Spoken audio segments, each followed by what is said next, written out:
What's going on here? We place color into and onto the cornea. And there's a very specific reason this patient needed a corneal tattoo, and that's what we're going to talk about in this case.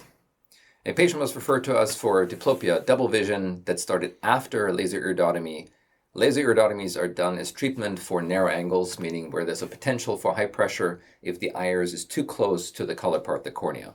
Sometimes a word used is also dysphotopsia. It's light passing through into the eye and creating this odd sensation for the patient. In this case, they almost see two light sources coming into their eye.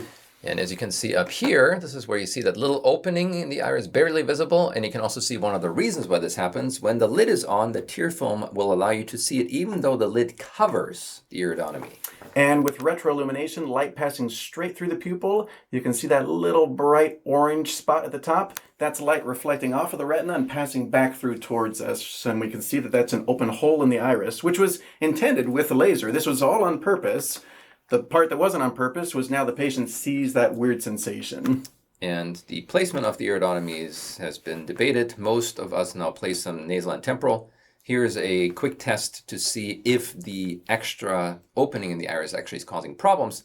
By using a pinhole cover, meaning an opening with a opening that's large enough to just allow light through, but not small enough as a pinhole, you can block selectively that little opening in the iris and see if the symptoms go away. So if you shine the light into the patient's eye, like, oh, you have the problem, you cover with this little opening that still allows the pupil to be open, but it now covers the iridotomy, and the patient says, oh, now my symptoms are gone. And this patient responded positively to that test, and that made it very likely that she was going to be successful with a corneal tattoo. An additional test that was done before they even saw us was marking the cornea with a permanent marker. It's not quite permanent, but to actually color it with a marker in the office to see if that fixes the problem. Obviously, the marker washes off, but that was another test that was done to ensure that the patient would benefit from a corneal tattoo. The theory behind this is that the tear meniscus, meaning the tear film, lets a line and forms a little triangle, also called a prism, that bends the trajectory of the light into the eye. I find this interesting because in optics we use prism in pairs of glasses, for example, to bend light.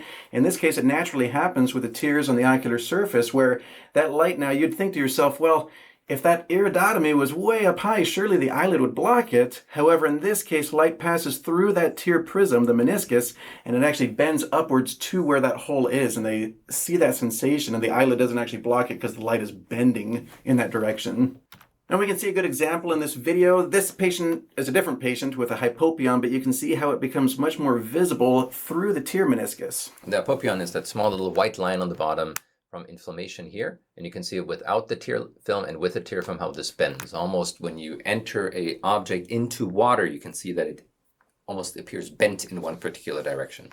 So with that as the background for our patient, now we're back to the surgery. What was all that ink for? And this is going to be a view of the actual corneal tattoo placement. So this is a guarded blade, meaning that creates a partial thickness incision, superiorly 300 microns deep. Then I use another blade to create a little pocket that I then place the tattoo ink into to allow it to block the light from the outside. And that pocket is quite a bit larger than the actual opening, and the reason is, as you saw, that there's light bent around a lot of tissue, so I wanted to make sure that it's blocked. Visually, you can obviously see that the patient will have this dark spot on top. I had the discussion before, and I can sometimes match the color. Blue is the most difficult to match, and the patient didn't care about the appearance. She just wanted to make sure that this resolves her symptoms. And this, when we mentioned 300 microns, that's about halfway depth of the cornea itself. So that was the first initial placement of ink.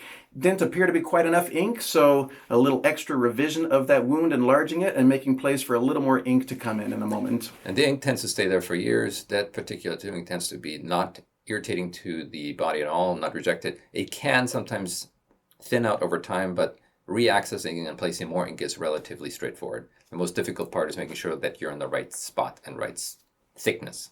And all the rest of that ink's going to wash away, but what's going to stay is going to be that ink that's staining right in the stroma of the cornea, providing relief of the patient's symptoms. And this is what it looks like immediately after the procedure. Little block on top, and you can see in down gaze that blocks that bright spot that you saw initially. And we have one more picture to compare the before and after to compare the positioning and the placement. It was a lot of fun because right after the procedure, you asked the patient to cover her other eye and just look through the eye that had this procedure done on, and she said, oh, that extra light is gone. So it was very successful already for the patient. And this should get better over time. Irritation probably for a few days because it did create a small wound, but by 1 week I expect the patient to be almost back to normal.